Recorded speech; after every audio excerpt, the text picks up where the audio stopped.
The subject of this speech is a topic which has been discovered recently and which may not exist at all. I may be talking about something that does not exist. Therefore, I'm free to say everything or nothing. I, in my stories and novels, often write about counterfeit worlds, semi-real worlds, as well as deranged private worlds, inhabited often by just one person, while meantime the other characters either remain in their own worlds throughout or are somehow drawn into one of the peculiar ones. This theme occurs in the corpus of my 27 years of writing. At no time did I have a theoretical or conscious explanation for my preoccupation with these pluriform pseudo-worlds, but now I think I understand.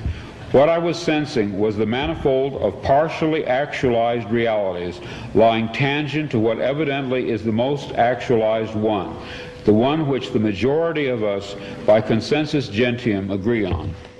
Later that day, back home again, but still deeply under the influence of the sodium pentothal, I had a short, acute flash of recovered memory.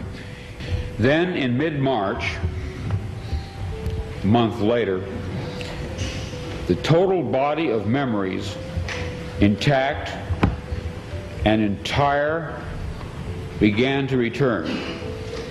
You are free to believe me or to disbelieve, but please take my word on it that I am not joking. This is very serious, a matter of importance. At that time, I had no idea what I was seeing. It resembled nothing that I had ever heard described. It resembled plasmic energy.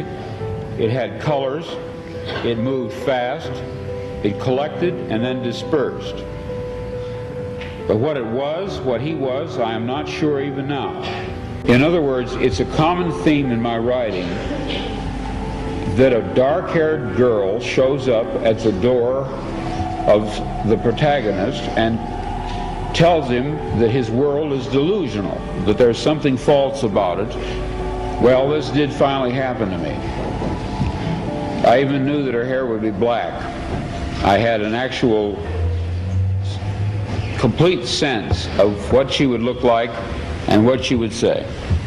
She did appear, she was a total stranger, and she did inform me of this fact, that some of my fictional works were in a literal sense true.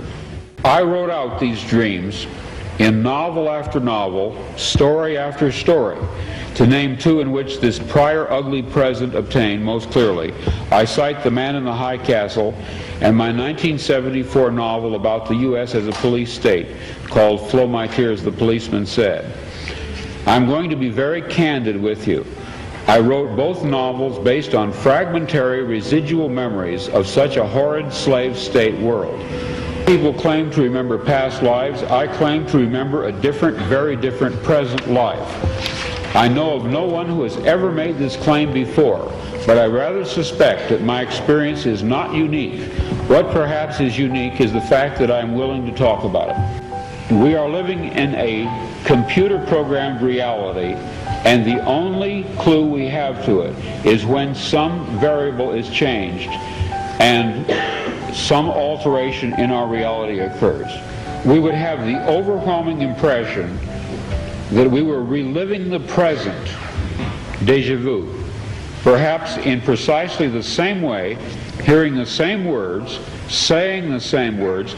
I submit that these impressions are valid and significant, and I will even say this: such an impression is a clue that at some past time point a variable was changed, reprogrammed as it were, and that because of this an alternative world branched off.